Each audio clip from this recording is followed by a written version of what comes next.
Hola, bienvenidos a Observatorio de Negocios. Este es un programa de la Facultad de Ciencias Empresariales y Hospitalidad de Universidad Latina. Bienvenidos. Con ustedes, Roberto Hunter. Y hoy me acompaña don Oscar Jiménez. Bienvenido. Hola, hola, ¿cómo estás, Roberto? Un Bien, placer pura estar vida. de invitado por acá y con la Hoy, clase de invitado que tenemos hoy. hoy tenemos un invitado líder en el tema de innovación en Costa Rica, don Aldo Cogi. Bienvenido, Aldo. Hola, ¿qué tal? ¿Cómo están? Un gusto estar con ustedes y honrado de que me hayan invitado y con gusto de compartir un poco y platicar y generar ideas para aportarle al ecosistema del país. Aldo, si nos puedes contar un poco quién sos como profesional, Aldo Cogi, ¿cuáles son tus hobbies y a qué te dedicas en tu empresa? Contanos, por favor. Bueno, mira, qué buena pregunta. Mira, mis hobbies, voy a empezar por mis hobbies porque es lo que me genera mi pasión. Mi principal hobby es la cocina. Soy un chef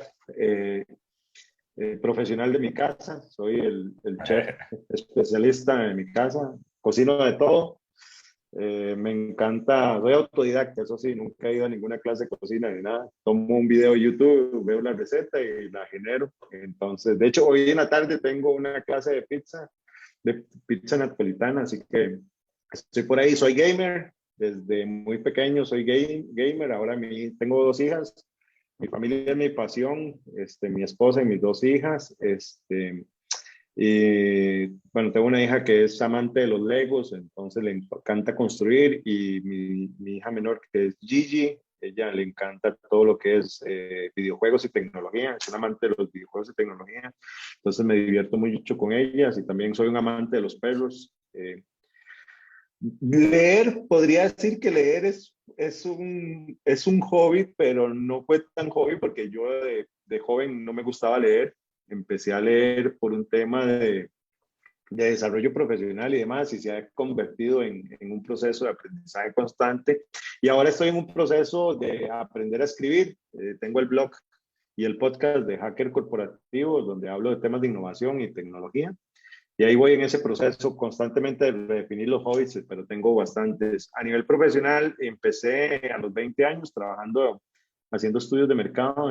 Bueno, mi primer trabajo, que fue mi peor trabajo, gracias a Dios, eh, fue en un banco. Fue mi peor trabajo porque no me tocó un buen jefe, me tocaba hacer café más que todo.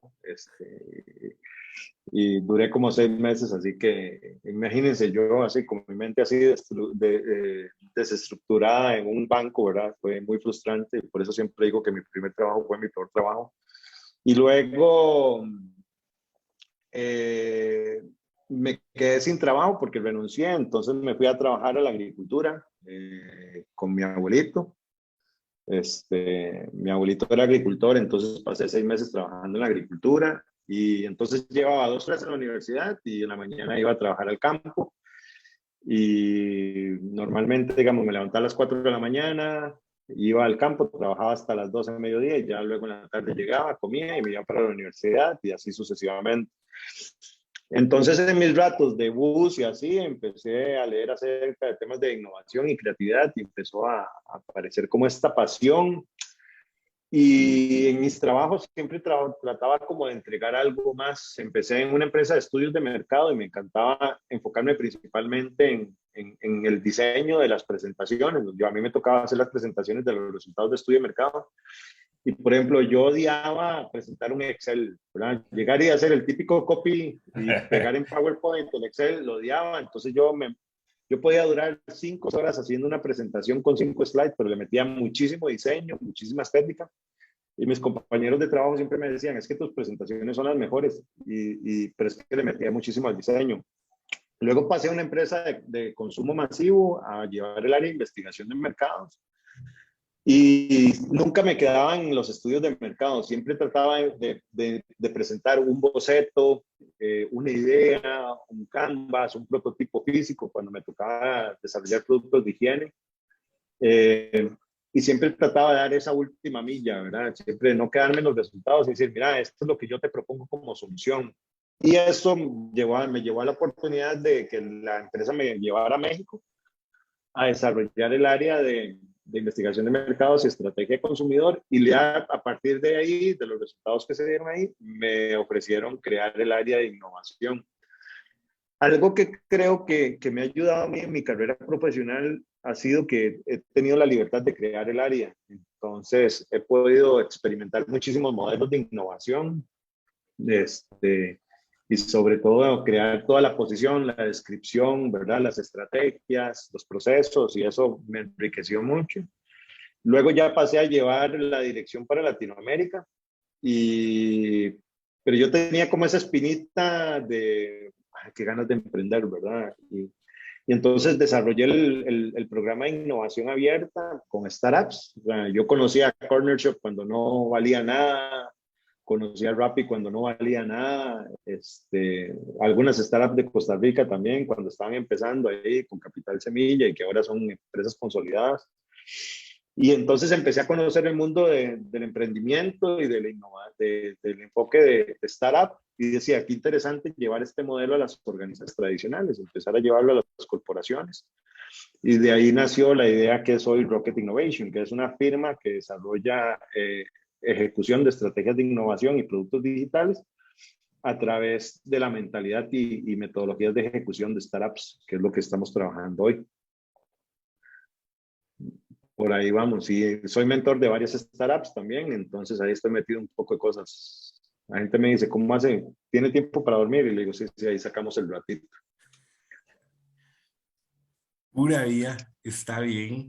En Costa Rica, la innovación, podemos decir que es un tema que tardó en llegar, que prácticamente no es parte de la cultura de una organización, y que hoy en día mi pregunta sería, ¿por qué es importante tener una cultura de innovación en una organización? Si ese es el primer paso, o vos dirías que hay algo antes que nos pudieras contar. Buen punto. Vamos a ver, ¿por qué es necesario desarrollar una cultura de innovación? Primero hay que entender el contexto, ¿verdad? El primer elemento del contexto es que estamos en la era de crecimiento exponencial del ser humano. La evolución humana en los últimos 50 años se ha acelerado exponencialmente, ¿verdad? Hoy, si vos ves, por ejemplo, los últimos 100 años, y yo uso mucho el ejemplo de los trenes, las locomotoras de hace 100 años corrían a 70 kilómetros por hora, hoy tenemos trenes que corren a 750 kilómetros por hora, prácticamente la velocidad de un avión. Entonces, estamos viviendo momentos exponenciales de desarrollo humano en la salud, en la ciencia, en la tecnología. Lo que nosotros conocimos a nivel de conocimiento, lo que nos enseñaron a nosotros, por ejemplo, en las escuelas, ya es conocimiento obsoleto, ¿verdad? A nosotros nos criaron con 9 planetas en el sistema solar.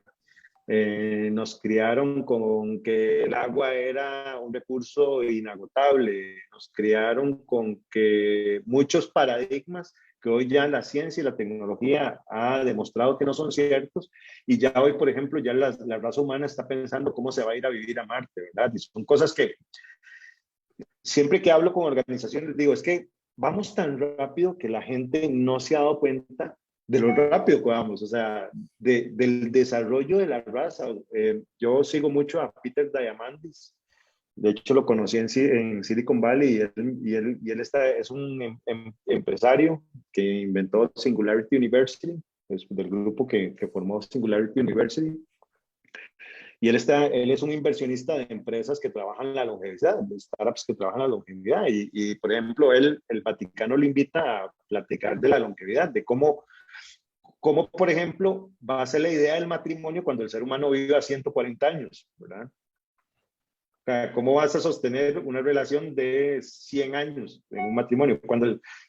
Entonces vos tenés que replantearte. Y entonces cuando te traes eso a una empresa, vos decís, ok, entonces si yo traigo este pensamiento exponencial a mi empresa, quiere decir que yo ya no puedo planear a 5 años o planear a 3 años. Y quiere decir que mis productos y servicios, su ciclo de vida, son cada vez más cortos. Hace 20 años vos lanzabas un producto físico a un mercado y la curva de madurez te podía durar 3, 5 años.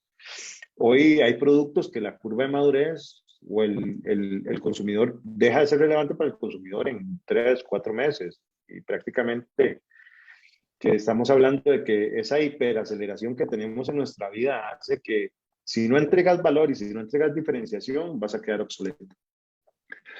Entonces, la cultura de innovación no es solo un tema de ser más creativos, es un tema de estrategia de negocio, ¿verdad? Es un tema de cómo hago yo para sobrevivir en este mundo hiperacelerado, cómo renuevo mi portafolio de servicios, cómo desarrollo a mi talento, cómo le otorgo a mi talento un propósito superior a solo vender. Y es algo que ayer pensaba un poco porque unos clientes, la mayoría de las empresas innovan por necesidad. Y eso es uno de los grandes errores que yo siempre trabajo con las empresas.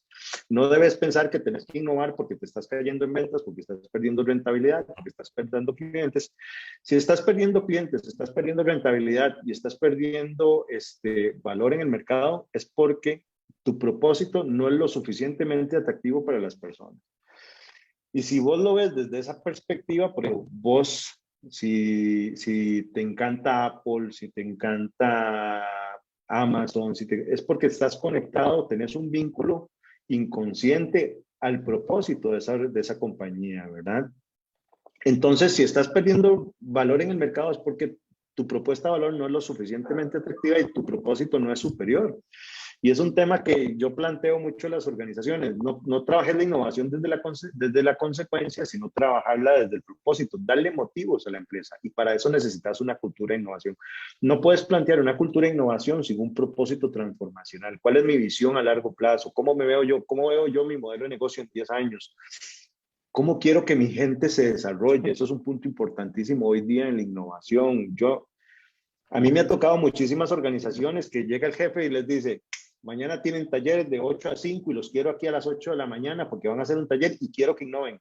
La innovación no funciona así. La innovación es movimiento, es motivación, es tocar el sentimiento de las personas, que la gente sienta esa pertenencia por construir y sobre todo por trascender, ¿verdad? Trascender. La motivación trabaja mucho, se tiene que trabajar mucho en la cultura de innovación. Y otro principio importante es el tema de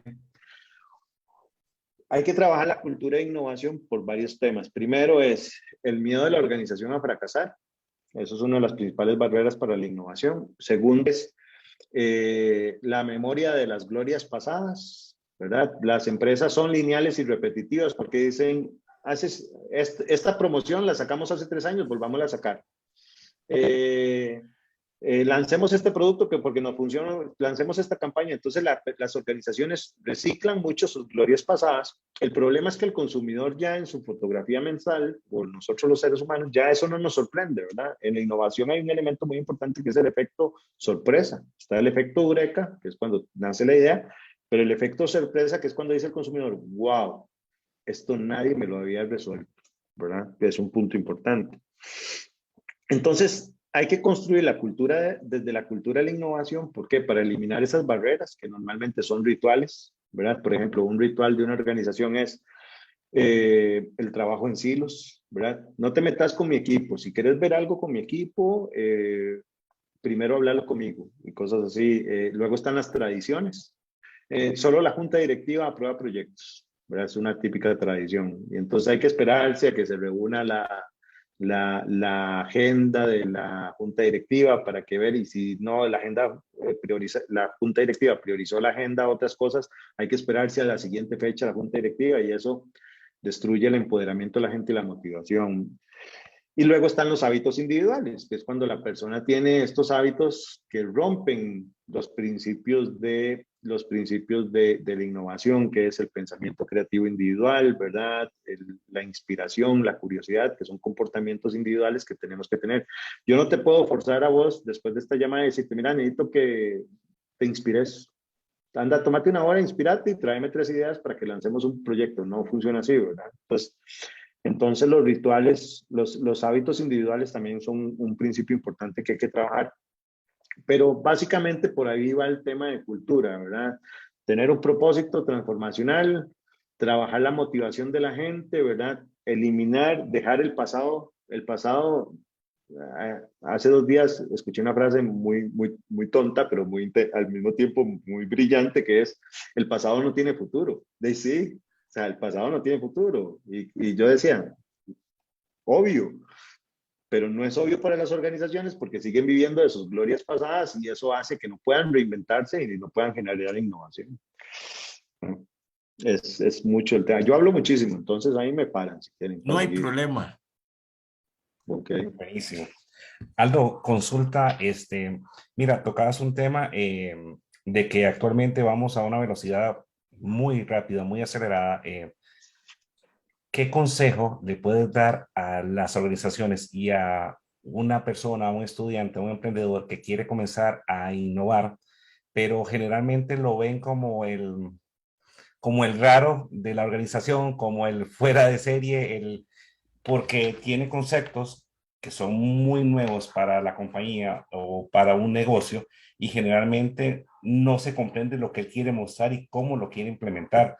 ¿Cómo hacer para no frustrarse en ese proceso, para poder presentar un esquema o qué herramientas se le puede dar a esas personas para seguir adelante y no frustrarse? Porque lo más fácil es, eso es imposible, no pierda el tiempo, necesitamos vender, necesitamos enfocarnos en el ya y no en lo que viene hacia un futuro, teniendo ese potencial de innovación en esas personas.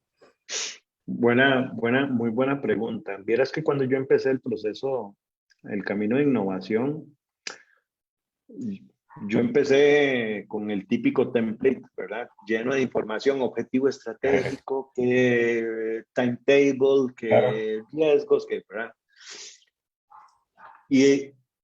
Y una vez una persona del board de esta compañía llegó y me dijo: Aldo, ¿por qué no nos traes un dibujo? Porque a nosotros nos cuesta mucho materializar lo que vos pensás. Eso no quiere decir que no te vayamos a apoyar, pero creo que es más fácil para vos que bajes tu idea. Primero, porque yo soy disléxico, entonces a mí nadie me entendía, ¿verdad? Mira, somos dos, así que no te preocupes. Y entonces, no, sí, entonces digamos, entonces yo empecé a trabajar Claro. visualmente. Los disruptores Sí. tienen que trabajar la visualización de sus ideas, ya sea con un boceto, con un prototipo, con un diagrama.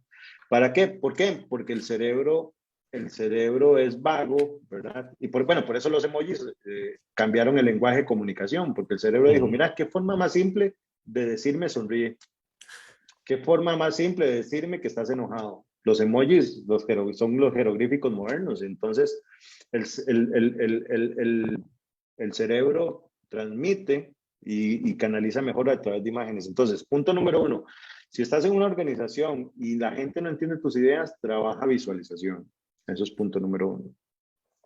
Principio número 2, tienes que construir credibilidad en tu idea a través de las evidencias, o sea, haz experimentos y haz observación, ¿ok? Yo siempre les digo, por ejemplo, a mí me tocó una vez hace como 3 años, recibí una llamada de un señor de Bolivia y me decía: Aldo, es que yo sé que usted es el director de innovación de tal empresa, tengo una idea de negocio que va a revolucionar la industria. Así: ok, perfecto, muchas gracias, don Jorge, platiquemos, si quieren nos reunamos unos 30 minutos. Y me dice: sí, pero te voy a mandar un contrato de confidencialidad porque mi idea es súper buena, y necesito tener respaldo. Bueno, ya le firmé el contrato de confidencialidad, no sé qué, tuvimos la llamada y llegó y me dijo: tengo esta idea, ¿por qué no hacemos este producto así? Y le dije: qué pena, don Jorge, pero nosotros ese producto ya lo tenemos desarrollado. Wow. No, pero se lo vendo. Le vendo la idea. Y yo: es que las ideas no tienen valor económico, las ideas son de a peso. Materialíceme eso a través de evidencias. ¿Cuál es el potencial de mercado? ¿En cuáles clientes ha visto usted que hay ese comportamiento, ese patrón? Recolecte información que me diga que esa idea tiene potencial, ¿verdad? ¿Qué tan grande es el dolor de muela? ¿Es una molestia? ¿Es una caries? ¿O ya está, hay que sacarla?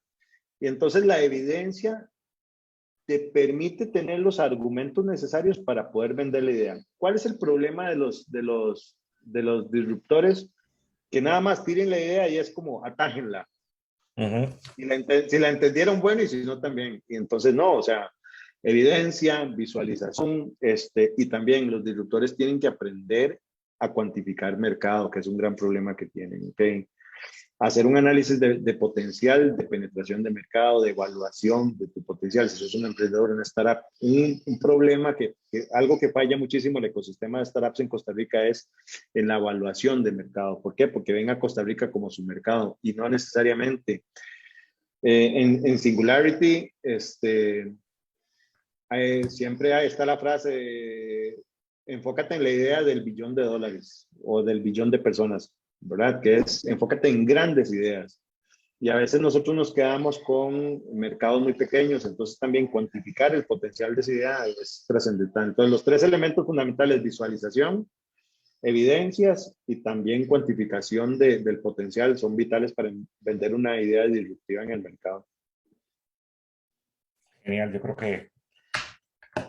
que tenerlo así de estructurado ayuda más a saber qué tan viable o desechar una idea o un proyecto en el tema de innovación. Me parece súper bien. Sí. La observación es un elemento fundamental y sobre todo, digamos, uno de los errores también trascendentales, creo yo, que en los cuales cae la gente disruptiva o divergente es que caen en el ego.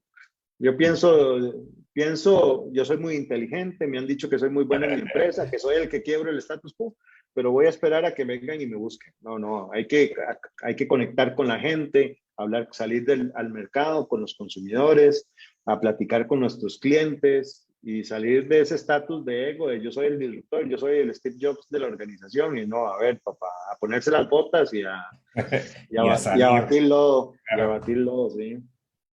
Eso me lo enseñó un jefe que tuve aquí en Costa Rica, en Centroamérica, se llamaba Gustavo, y él una vez al año nos mandaba a los supermercados de promotores y demostradores una semana. Y decía, ustedes no pueden tomar decisiones de estrategia si ustedes no saben qué pasa con los clientes. Y entonces yo me acostumbré a ir a los supermercados a entrevistar a las personas. Entonces yo me topaba a Roberto y le digo, oiga, Roberto, me gustaría, puedo preguntarle una cosita, mire, ¿por qué compró ese producto? Y así, y empezar a encontrar esos insights que ahora lo aplico prácticamente en todo, ¿verdad?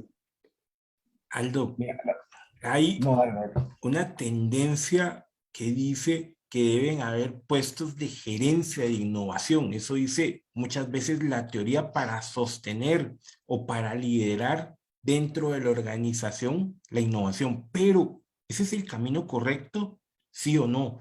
Y además, si no existe, por ejemplo, en un emprendedor, una empresa que está comenzando, ¿cómo podemos liderar y sostener esa innovación desde tal vez que mencionaste gobierno corporativo o gerencia? ¿Cómo podemos hacer para calibrar y que los proyectos existe ese líder que los lleve por buen camino? Buen punto. Eso es un tema que se toca mucho. Tenemos que plantearlo desde 2 ejes. Primero, hoy en la economía existen 2 tipos de empresas. Las empresas que nacieron como una innovación o una disrupción, ¿verdad? Y que tienen un modelo de innovación descentralizado. ¿Por qué? Porque este mindset de todos hacemos, todos creamos de startup se mantuvo en la organización. ¿Ok? Por ejemplo, Apple, ¿cómo mantiene esa mentalidad de todos hacemos, todos creamos? Bueno, adquiere startups para traer ese talento y mantenerlo en la organización. Entonces, Apple es una multinacional con mentalidad de startup y eso hace que en su organización la estructura, el talento esté enfocado en crear e innovar. Ese es un tipo de empresa. El segundo tipo de empresa son los que yo llamo las empresas nómadas. ¿Qué quiere decir? Que son empresas tradicionales que quieren ejecutar y empezar a implementar la estrategia de innovación. En estos nómadas, la primera etapa tiene que tener un modelo de innovación centralizado. ¿Qué es un modelo de innovación centralizado? Tiene que existir sí o sí un área de innovación que gestione la madurez del proceso de innovación, de la cultura y gestione el portafolio de proyectos que al final es la estrategia de innovación. Conforme la organización va madurando en el manejo de la innovación y la innovación se va convirtiendo en el centro de la organización, ese equipo se va descentralizando. ¿Ok? Entonces te voy a poner un ejemplo. Cuando yo comencé en México el proceso de gestión, de formación, de crear el proceso de innovación, nosotros teníamos un comité de innovación que era la junta, el board de Latinoamérica, más algunos country managers estratégicos, el de México por tamaño de mercado, el de Brasil por tamaño de mercado, ¿verdad? Y en esa junta empezó a hacer mes a mes los primeros 2 años. En el tercer año pasamos a una junta de 45 días. Y en el sexto año ya estábamos con 4 reuniones, una por trimestre. Entonces, ¿por qué? Porque ya la organización sabía que cuando se presentaba un proyecto de innovación, cómo se tenía que ejecutar, no había que controlar y descentralizar. Hace 2 años, bueno, el año pasado, que yo ya decidí salir de la compañía me apoyó, mi puesto se eliminó y se crearon 3 áreas. ¿Qué quiere decir esto? Que ya la organización entendió que no se tenía que tener un marco centralizado de innovación, sino que la innovación se descentralizaba y ya hay 3 direcciones que se encarga una de innovación abierta, otra de innovación en producto y otra de estrategia en innovación digital e e-commerce, y entonces ya pasaron a un modelo de centralización. Entonces, para estas empresas nómadas es importante que los primeros 2 o 3 años tengan un modelo centralizado donde haya un área de innovación, una gerencia o un VP que centralice los modelos. Y ahorita están creando, bueno, desafortunadamente Centroamérica va muy atrasado en temas de innovación, pero ya en México hay Chief Innovation Officers, en Brasil, ¿verdad? Y Chief Open Innovation Officers también, que ya se están mucho en estos mercados, pero en Costa Rica particularmente nos falta muchísima innovación en posiciones de liderazgo. Si vos analizás, te metes al LinkedIn y pones gerencias de innovación, te aparecen 30. Si pones direcciones, aparecen 10. Si pones chief, no aparece ninguno. Pero si pones jefes y asociados de innovación, aparecen 1000. Entonces tenemos un problema de empoderamiento de la innovación en las organizaciones que hace que la organización realmente no pueda innovar. ¿Y en qué estamos cayendo? Perdón. En un concepto que maneja muy fuerte Steve Blank, y a mí me gusta mucho y yo lo digo mucho, es el teatro de la innovación. Que lo que estamos haciendo es más teatro que realmente generando impacto con innovación, ¿verdad? ¿Qué es teatro de la innovación? Cuando la innovación está enfocada en ser una estrategia de PR, de imagen corporativa o de imagen de marca personal, ¿verdad? Pero que realmente no tiene un impacto de negocio o un impacto social real, ¿verdad? Entonces vos ves un montón de pues, yo soy muy crítico, ¿verdad? Espero que nadie se moleste los que están viendo este programa, pero, o si se molestan, de qué pena, pero, por ejemplo, me molesta mucho cuando sale un director y dice, lanzamos 100 productos nuevos al mercado, estamos innovando, ¿ok? Eso es una métrica de vanidad. 100 productos, good. ¿Cuánto representó de tus ventas? ¿Cuánto representó de tu rentabilidad? ¿Cuántos empleos creaste? Fundamental. ¿Cuántos empleos creaste? ¿Cuántos consumidores ayudaste? ¿Verdad? ¿Cuál fue tu huella ecológica en tu innovación? Hablando de procesos de manufactura.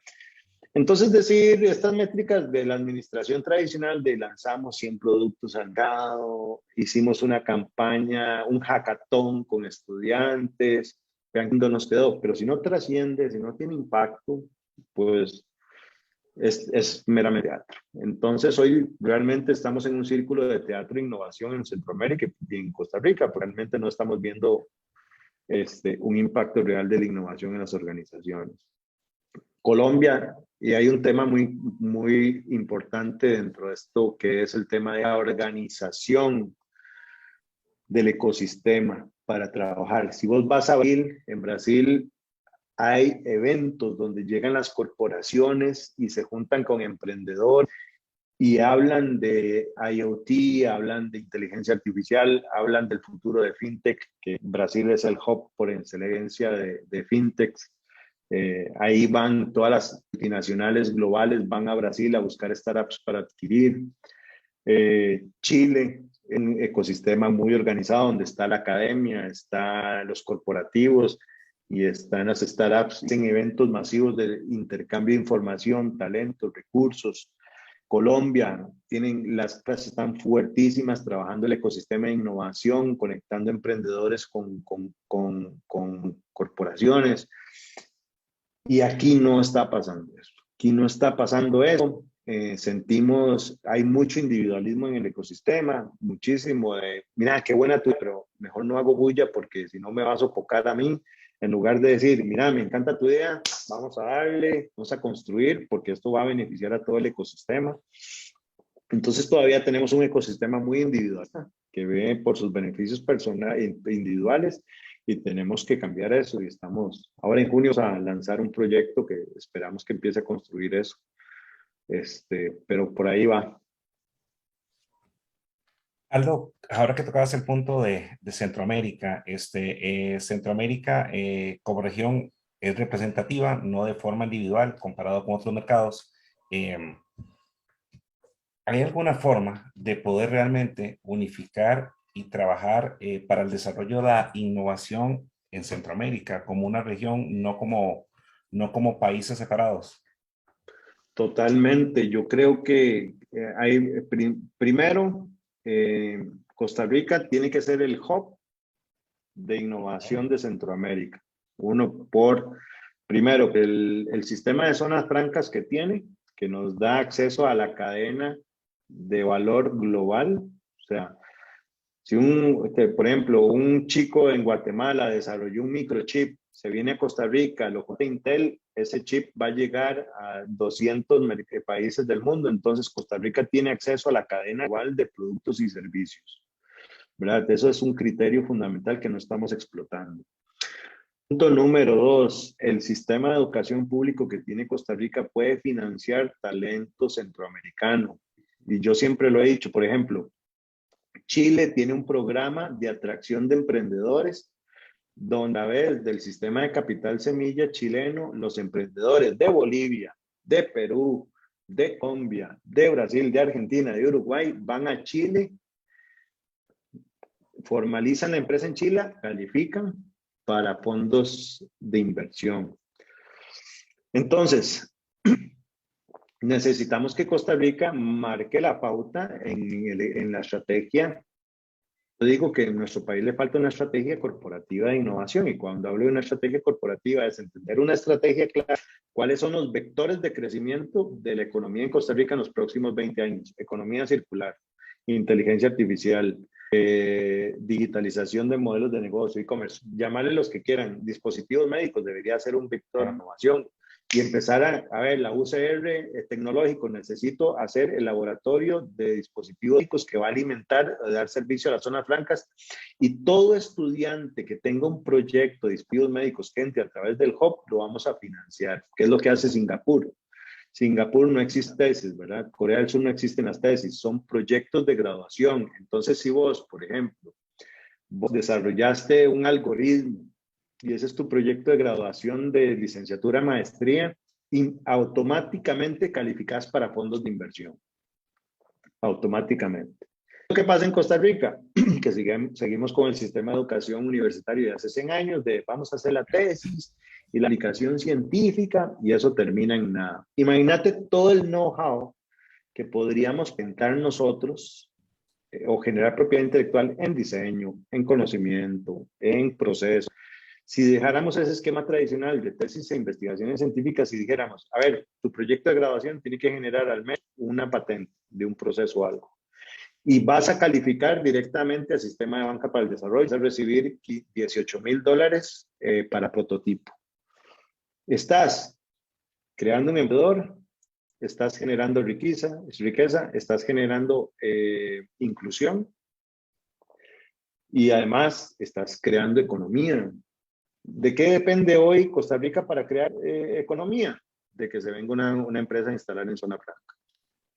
Sí. De eso nosotros somos excesivamente dependientes de los sueldos y salarios del Estado en el momento, y de los sueldos y salarios que generen las zonas francas. Entonces, necesitamos un modelo económico donde el emprendimiento, como hizo Singapur, y como hizo Corea del Sur, ¿verdad?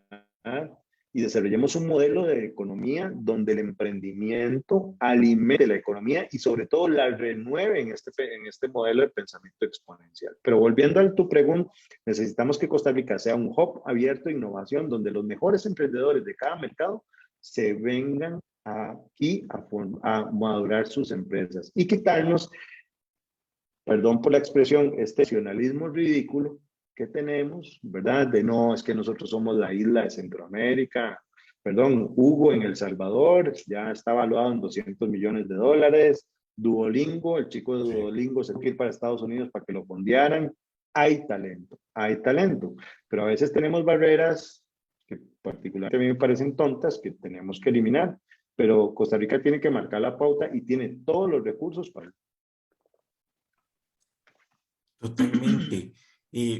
Esto que están mencionando de la expansión hacia otros países o ver otros mercados, siempre cuando hablo con mis estudiantes les digo algo que vos decías muy importante. Este es un país de apenas 5 millones de habitantes, un mercado muy pequeño y nosotros tenemos que nacer creciendo y diciendo nuestro mercado es primario Centroamérica. Eso es lo que debemos de comenzar a pensar. Y aquí muchas veces en las empresas cuando se habla de innovar o de innovación abierta o de coinnovación, el primer pensamiento es el egoísmo, el miedo. ¿Cómo podemos vencer eso? Eso es un punto muy importante. El tema de la colaboración y sobre todo hay un tema de madurez en el sector empresarial que es el desprenderse de las certezas y desprenderse de los miedos. Co-crear como concepto económico es fundamental. No se maneja como concepto económico el tema de la co-creación. Por ejemplo, hace 3 semanas yo venía hablando con 3 startups de realidad aumentada. Les decía, a ver, señores, fusiónense. Son 3 startups para una sola tecnología, pero están atacando 3 segmentos que conviven. Fusiónense y formen una sola startup y potencien el modelo de negocio. Y me decían, no, es que yo no quiero dejar de ser el CEO, y es que no, es que si yo tengo el 40% de la startup y si nos fusionamos voy a quedar con el 20%. Y decía, sí, pero sos el 40% de algo que no vende nada. ¿Qué querés? ¿El 40% de algo que no vende nada o querés el 10% de algo que venda $200 millones? Entonces, hay un tema en este tema de la co-creación como modelo económico, que es el tema de ver el beneficio a largo plazo. Los costarricenses nos hemos vuelto muy cortoplacistas y eso hace que no podamos pensar más allá. Cuando a mí, por ejemplo, me buscan las startups para ser mentor, le digo, ¿de qué tamaño es tu problema? No, es que en Costa Rica son 250 personas que no tienen acceso.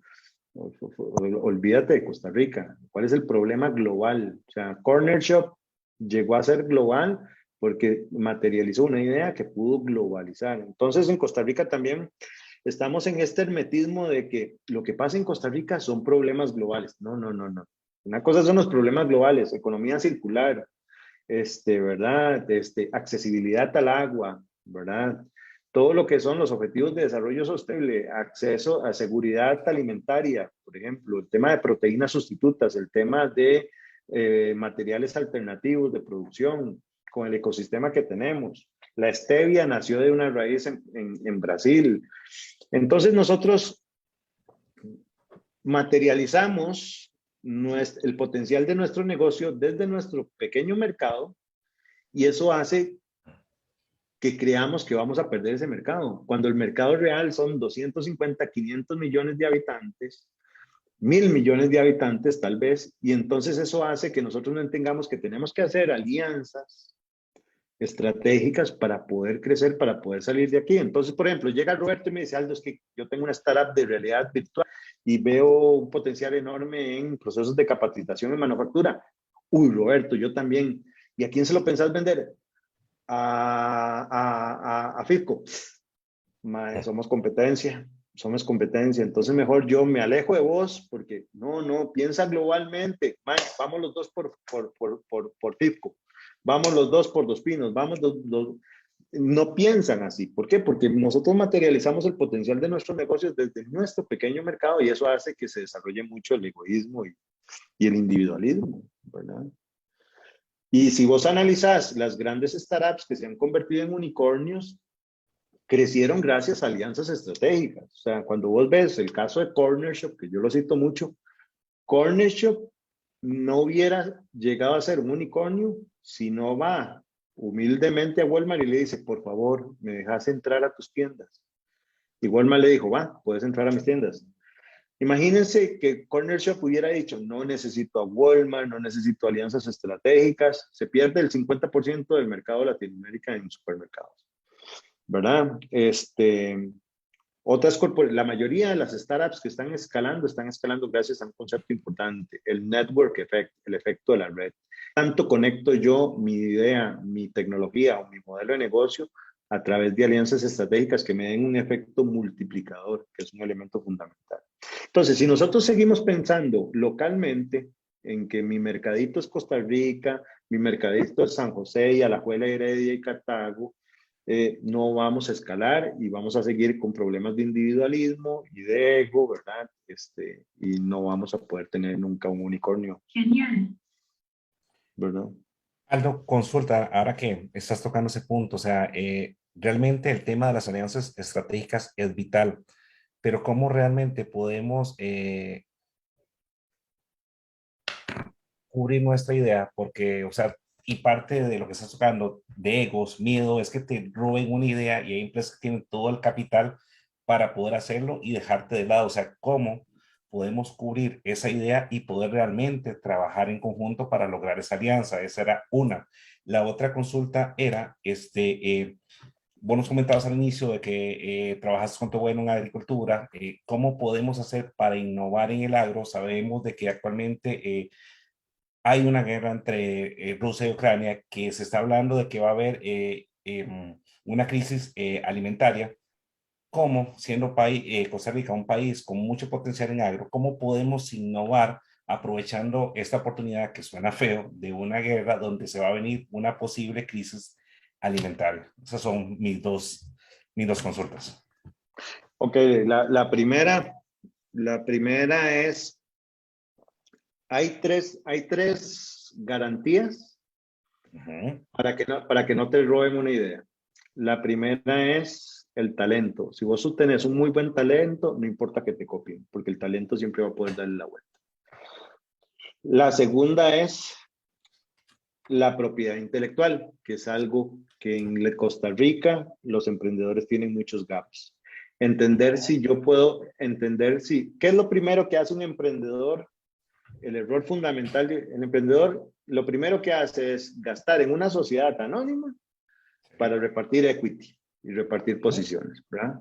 Lo primero que tiene que hacer un emprendedor con el dinero que tiene es asegurar su propiedad intelectual. Eso es lo primero. Su marca. Si tiene un proceso que puede patentar, iniciar el proceso de patente del proceso. Si tiene un diseño, protegerlo. La primera etapa del emprendimiento tiene que ser generar tu propiedad intelectual. Y el tercer elemento es, de nuevo, ejecución y evidencias de tracción, ¿verdad? ¿Por qué? Porque eso te va a abrir las puertas de organizaciones que te pueden financiar.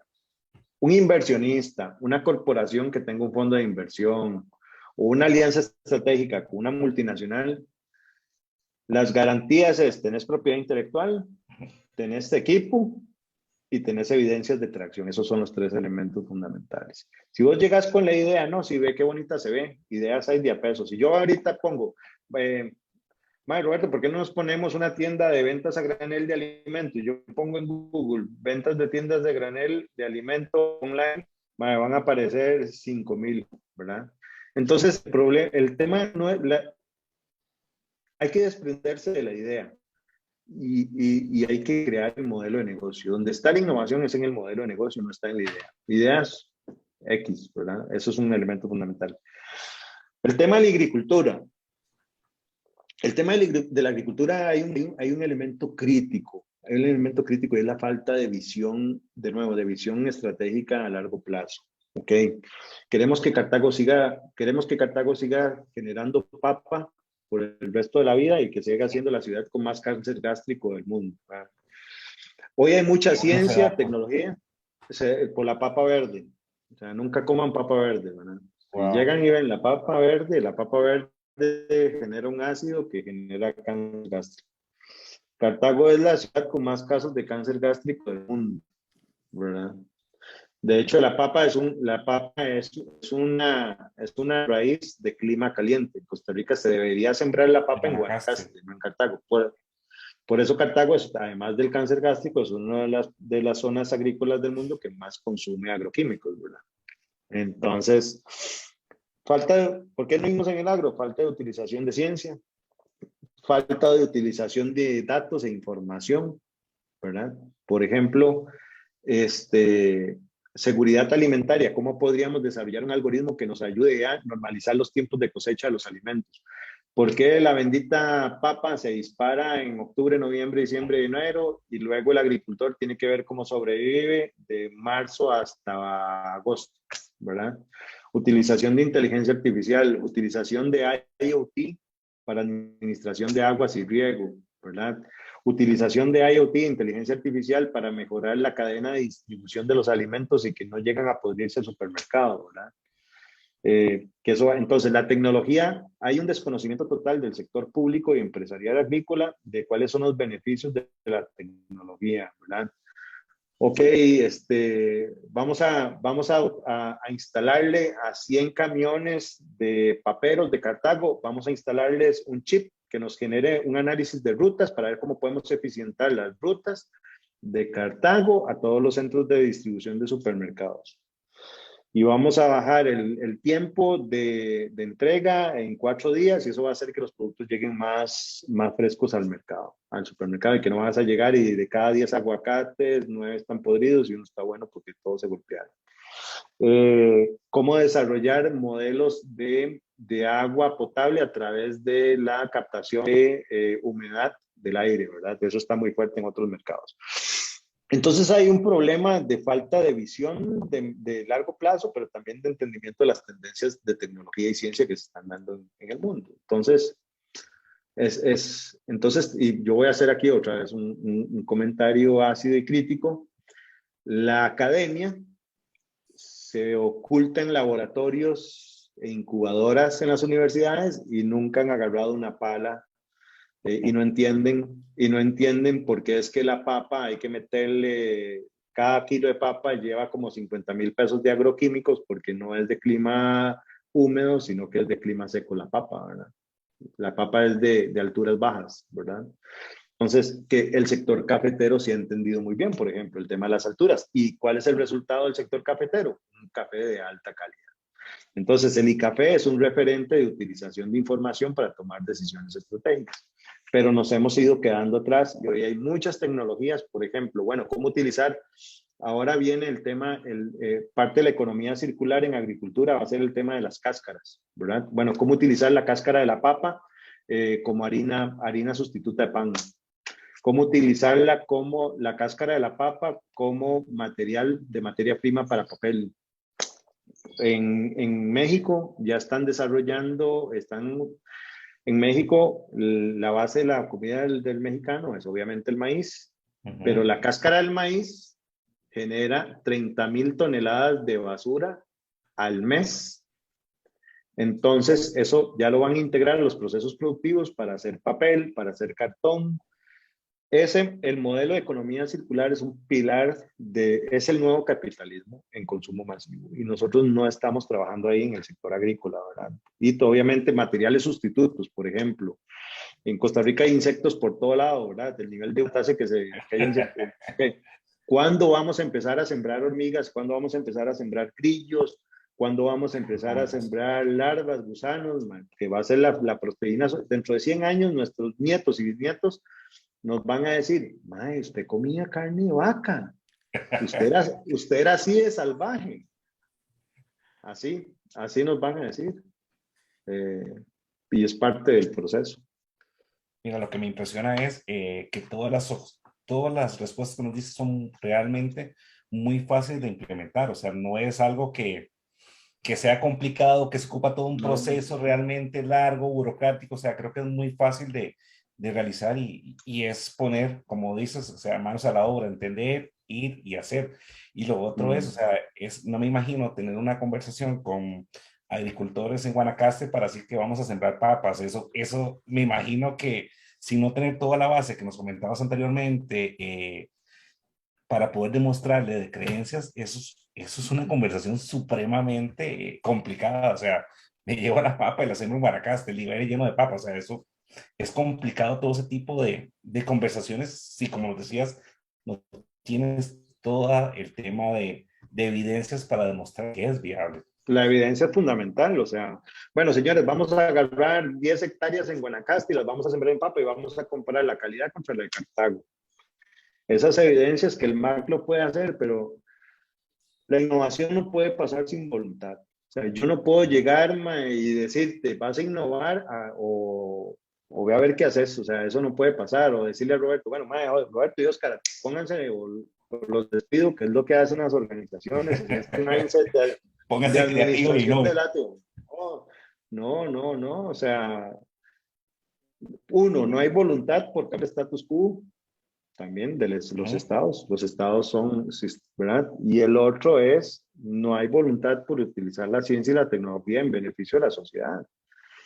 Y ahí sí, vuelvo al tema crítico de la academia. Salgan de la ratonera los académicos y vayan al campo salgan de ese ego griego ¿verdad? Soy un erudito, yo pienso en mis 4 metros cuadrados y aquí soy Dios en el aula y nada más. Y yo sentencio quién vive y quién no vive a través de las notas. No estás generando nada con eso. Yo creo que un tema que tenemos que trabajar en el sistema de educación costarricense es el propósito transformacional de los maestros. Por ejemplo, yo hace como 3 semanas en una universidad me invitaron para hablar, dar una charla de pensamiento exponencial con los profesores de ingeniería y yo les decía, ustedes profesores de ingeniería, sí, ustedes realizan exámenes de memorización, sí, es que así lo hemos hecho siempre. A un estudiante de ingeniería lo que tiene que hacer es crear. O sea, hágales un examen con un Lego. Materialíceme, no sé, materialíceme un transistor, dibújemelo. ¿Cómo vas a llegar a un estudiante de ingeniería que tiene que trabajar con las manos, ¿verdad? Que tiene que trabajar con su pensamiento, en una computadora? ¿Cómo le vas a pedir que siga respondiendo 20 preguntas, que es el modelo de educación de hace 10, 100 años? No puede ser así. O sea, tenemos que cambiar el modelo.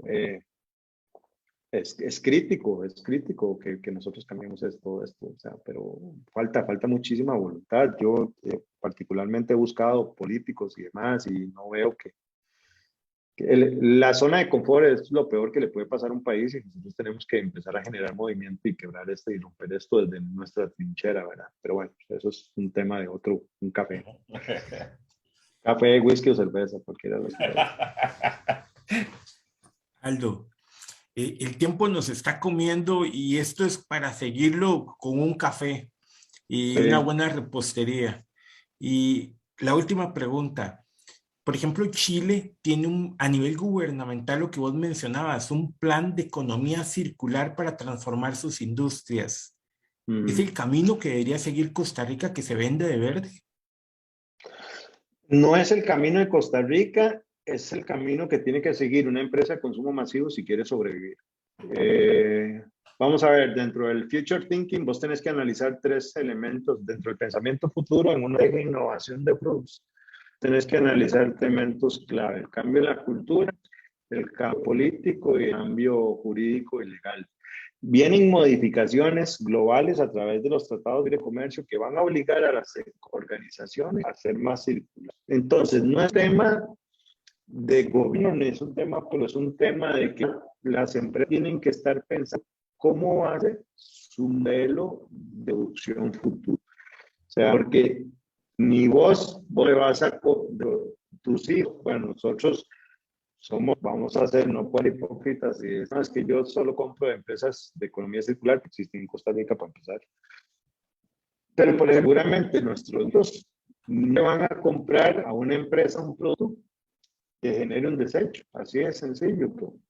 Entonces, vos tenés que poner una estrategia de inversión desde para tus clientes actuales y para los clientes futuros. Y tu cliente futuro te va a exigir, primero, saldo positivo neto. Ahora es un concepto que está llegando a Costa, bueno, solo lo ha empleado varios. Todo lo que todo lo bueno y todo lo mal de tu organización tiene que dar un positivo, ¿verdad? Si yo tengo una empresa que genera desecho, ok, ¿cómo voy a netear eso? Ese impacto negativo, ¿verdad? Si mi empresa genera plásticos, ¿cómo voy a netear esos? Pues entonces vienen dos cosas muy importantes. La circularidad, que es como yo reintegro o alargo el tiempo de vida de un producto, ¿verdad? Tal la mía, pero también cómo yo genero un negocio de neto activo, que es todo lo que hago, cómo lo venzo con cosas buenas y sobrepaso la barrera. Entonces, no es un tema país, es que los empresarios tienen que empezar a pensar cómo hacer su modelo de negocio, porque no van a poder sobrevivir. O sea, la industria del plástico tiene los días contados. Yo hace 2 años estaba trabajando con Soluar, que es una startup que desarrollaron un sustituto plástico a base de bicarbonato, que al verse en el agua siendo potable. Y ya están desarrollándolas para sustituir todos los productos a ese sustituto plástico. Entonces, ya hay esas que están trabajando, pero la economía es el nuevo capitalista, no hay otra. No hay otra. Bueno, les agradecemos a todos los que nos están viendo y por favor, comparte este programa y nos esperamos ver la próxima semana. Muchas gracias. Chao, que esté muy bien.